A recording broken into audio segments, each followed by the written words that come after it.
सोचिए एक luxury cruise ship समंदर के बीच बीच और अचानक उस पर फैल जाए एक डेडली वायरस। पैसेंजर बाहर नहीं जा सकते हैं, कंट्रीज उन्हें तुरंत एक्सेप्ट नहीं कर रही हैं और अब तक 3 लोगों की जान जा चुकी है। ये कोई मूवी स्टोरी नहीं बल्कि रियल इंसिडेंट है एमवी होंडियस क्रूज शिप का, और इस कहानी को और भी शॉकिंग बना रही है एक पुरानी सिम्पसन्स की प्रेडिक्शंस। नमस्कार, मैं मयंक और आप देख रहे हैं डिस्पोजेबल में। चलिए आज बात करने जा रहे हैं हम हंटा वायरस के बारे में और जो उसका आउटब्रेक हुआ है अभी उसके बारे में। हालांकि सोशल मीडिया पर लोग बहुत सारे सीन्स और चीजों को दावा कर रहे हैं, सिम्पसन्स को लेकर भी बहुत सारी प्रक्रिया आ रही है लोगों की, लेकिन अमूमन सिम्पसन्स ने एक ऐसा कार्टून बनाते रहते हैं जो फ्यूचरिस्टिक बातों के ऊपर डील करता है मैक्सिमम टाइम। और अभी के टाइम में क्या हुआ है कि एक सिम्पसन्स कार्टून में ही एक ऐसी शिप दिखाई गई है जिसमें लोग फंसे हुए हैं और एक इंफेक्शन जो है वो पूरे शिप पर फैल गया है, और इसी को सब लोग रिलेट कर रहे हैं इस एमवी होंडियस क्रूज शिप वाले इंसिडेंट से। आप सभी जानते होंगे कि कोविड-19 के टाइम पे सिम्पसन्स की जो प्रेडिक्शन थी वो काफी ज्यादा वायरल हुई थी और इसके कारण बहुत सारी प्रतिक्रिया लोगों ने सोशल मीडिया पर दी थी। हालांकि एक्सपर्ट्स का कहना है कि सिम्पसन्स जो एक कार्टून बनाते हैं वो सारे फ्यूचरिस्टिक डिजास्टर, पॉलिटिकल क्राइसिस या फिर इन चीजों पे मतलब फ्यूचरिस्टिक चीजों पे ये लोग कार्टून बनाते रहते हैं, तो इससे ज्यादा डर का माहौल पैनिक करने की जरूरत नहीं है। लेकिन इसी चीज ने लोगों की क्यूरियोसिटी और डर दोनों चीजों को बढ़ा स्पेन के कैनरी आइलैंड पहुंच चुका है और पूरी दुनिया की नजर इस जहाज पर टिकी हुई है। और इसका कारण आप सभी को मैंने बताया कि एक हंटा वायरस का आउटब्रेक है जिसने इस लग्जरी शिप को एक फ्लोटिंग क्वारंटाइन जोन के तरह बना दिया है। और आप सबकी जानकारी के लिए मैं ये बता दूं कि इस जहाज पर लगभग 147 क्रू मेंबर और यात्री हैं। समस्या तब शुरू हुई जो एंडेस वायरस है उसका एक रियल स्पेसीज है हंटा वायरस, वो इस जहाज पर फैल चुका है और फैलने के बाद यहाँ पे 3 यात्रियों की मौत हो जाती है, जिसके बाद से अभी इंटरनेशनल इमरजेंसी एक्शन लिया गया है। इसके ऊपर बहुत सारी हेल्थ कमिटीज हैं, WHO और भी बहुत सारी जो देश हैं उनकी जो हेल्थ ऑफ सुपीरियर कमिटीज हैं हेल्थ की, वो सारे आके यहाँ पे चेक कर रहे हैं और किस तरीके से इसको संभाला जाए ये चीजों को वहाँ पे डिस्कस कर रहे हैं। आज को टेनेराइफ के ग्रैंडिला पोर्ट के पास एंकर किया गया जहाँ स्पेनिश हेल्थ अथॉरिटीज और WHO मिलकर यात्रियों को सेफली बाहर निकाल रहे हैं। स्वस्थ यात्रियों को आम लोगों की से अलग रखते हुए सीधे फ्लाइट उनके होम कंट्रीज को भेजा जा रहा है। 17 जो अमेरिकन पैसेंजर है उनके लिए CDC की स्पेशल टीम उन्हें रिसीव करेगी, उन्हें बुलाया गया है और साथ ही साथ उन्हें चार्टर फ्लाइट से नेब्रास्का USA की क्वारंटाइन फैसिलिटी भेजा जाएगा। फिर वहां इनकी सारी की जांच की जाएगी और जब सब यात्री इस जहाज से निकल जाएंगे तो इसे रोटरडैम नीदरलैंड्स भेजा जाएगा, जहां इसका डीप क्लीनिंग और जो इंफेक्शन है इसका सघन तरीके से जांच करने के लिए वहां एक टीम को भी बुलाई गई है और साथ ही साथ और भी चीजों की जांच की जाएगी कि आखिरकार इसका रीजन क्या रहा कि इस क्रूज को इतनी डेडली तरीके से इस वायरस ने अटैक किया। अब दोस्तों बात करते हैं इंडियन क्रू मेंबर्स की। इस शिप पे 2 इंडियन क्रू मेंबर्स भी हैं जो अभी तक जो डेटा आ रहा है हेल्थ मिनिस्ट्री के अनुसार उनमें अभी कोई सिम्टम नहीं देखा गया, लेकिन उन्हें भी यूरोप या फिर नीदरलैंड भेजा जा रहा है और स्ट्रिक्ट क्वारंटाइन जो प्रोटोकॉल है उसे फॉलो किया जा रहा है उनके साथ। और साथ ही साथ ये भी चेक किया जा रहा है कि कहीं थोड़ी सी भी को बहुत बारीकी से मॉनिटर कर रहे हैं और साथ ही साथ उन्होंने एयरपोर्ट और जो भी पोर्ट है तो वहाँ पे एक स्ट्रिक्ट प्रोटोकॉल भी नोटिस किया है। हालांकि अलर्ट भी कर दिए गए हैं वो सारे इसी तरीके से, और उन्होंने ये जो स्टेटमेंट दिया इसके बाद कि इंडियन पब्लिक को इससे पैनिक करने की उतनी ज्यादा जरूरत नहीं है।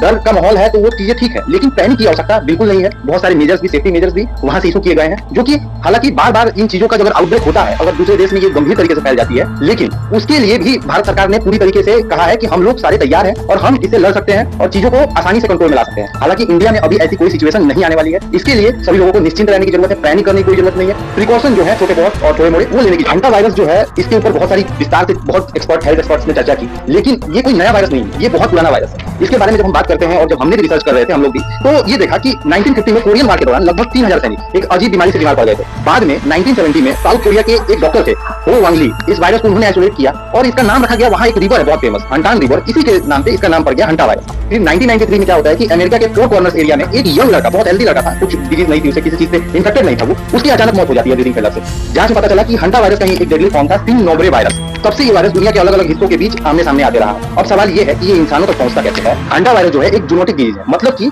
जो एनिमल होते हैं उनसे इंसानों तक जाता है। जो हम बात करते हैं कि एनिमल्स कौन से, तो वो भी रोडेंट्स जैसे चूहे, गिलहरियां, इनके कांटेक्ट में अगर इंसान आता है तो ये हंटा वायरस फिर इन्फेक्टेड जो रोडेंट्स होते हैं उनसे सीधे ये इंसानों में फैल जाता है। और इसका एक सबसे कॉमन जो तरीका है वो है एरोसोलाइजेशन का। सबसे पहले हम बात करते हैं कि जब इंसान किसी इन्फेक्टेड जहां रोडेंट्स रहते हैं वहां वो साफ सफाई करता है या झाड़ू लगाता है, तो क्या होता है इससे कि जब वो उस जगह पे जो इन्फेक्टेड प्लेस होती है जहां वो रोडेंट्स रहते हैं, वो भी इन्फेक्टेड रहते हैं, वहां जब वो साफ सफाई करता है तो वो वहां के डस्ट पार्टिकल को इनहेल करता है और जब इनहेलेशन का प्रोसेस होता है तो उसी प्रोसेस में ये जो वायरस है इंसान के लंग्स तक जाता है और सीधे जाके ब्रीदिंग फेलियर, लंग्स को डैमेज करता है और भी बहुत सारी जो सिम्टम्स हैं ये बॉडी में आने लगती है। और इसका एक दूसरा तरीका भी है, लेकिन वो मतलब जो तरीका वो 100 में से 1% केसेस में आता है। जैसे इन्फेक्टेड कोई रोडेंट्स है, उन्होंने अगर किसी नॉर्मल हेल्दी इंसान को काट लिया तो उससे भी ये वायरस तेजी से फैल जाता है। लेकिन ये जो केस होता है ये 100 में से 1% की इसकी चांसेस रहती है। ज्यादा चांसेस यही रहता है कि जो इन्फेक्टेड प्लेस है या फिर इन्फेक्टेड रोडेंट्स है उसके डायरेक्ट कॉन्टैक्ट में अगर आप आ जाते हैं तो उससे भी हो जाता है। लेकिन ये जो बात बताई मैंने कि इन्फेक्टेड रोडेंट्स के बाइट से जो ये होता है, तो वो जो है वो केसेस सिर्फ 1% होते हैं कि 1% की पॉसिबिलिटी रहती है कि ऐसी चीजें भी हो सकती हैं। दोस्तों आपने इतना कुछ देखा, लेकिन अब बात करते हैं हम सिम्टम्स की कि आखिर इसके सिम्टम्स क्या क्या होते हैं। सबसे पहले हम बात करते हैं कि शुरुआती सिम्टम्स बिल्कुल नॉर्मल होता है, जैसे नॉर्मल आपको लगा हो कि सर्दी और बुखार हो गई, वैसा सिम्टम्स होता है। बिल्कुल नॉर्मल वायरल फीवर जैसे लगता है, बॉडी पेन होता है, वीकनेस हो जाती है, वोमिटिंग होता है, उसके बाद से एक्सट्रीम टायर्डनेस होता है। ये सारी चीजें आपको नॉर्मल फीवर में भी देखने को मिलती हैं और शुरुआत के सिम्टम्स ऐसे ही नॉर्मल रहते हैं। लेकिन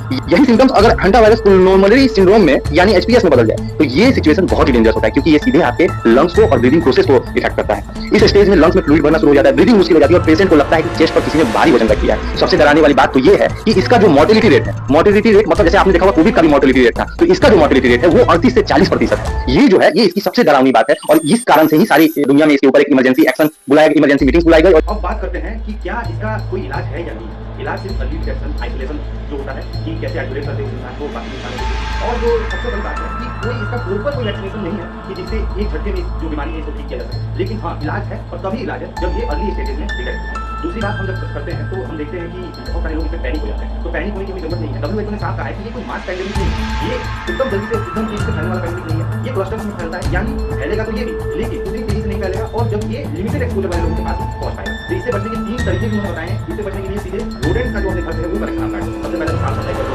दूसरा चीज अगर रोडेंट आते ही है तो उन्हें आप ट्रैप कर दो और मास्क और प्रॉपर प्रिकॉशन के साथ में बाहर सबसे निकालो। और दूसरी चीज हो गई कि मास्क सब करके हमेशा आप मास्क का यूटिलाइजेशन करें और साथ ही साथ आप ये भी देखें कि कभी ऐसी जिस जगह यानी जैसे स्टोर रूम हो गया और भी जगह हो गई आप बिना मास्क के साफ सफाई कर रहे हैं। तो यही है, इससे पैनिक होने की हमें जरूरत नहीं है। लेकिन साथ ही साथ हमें ये भी देखना है कि हम प्रॉपर प्रिकॉशन ले पा रहे हैं कि नहीं। धन्यवाद। मैं मयंक और आप देख रहे हैं।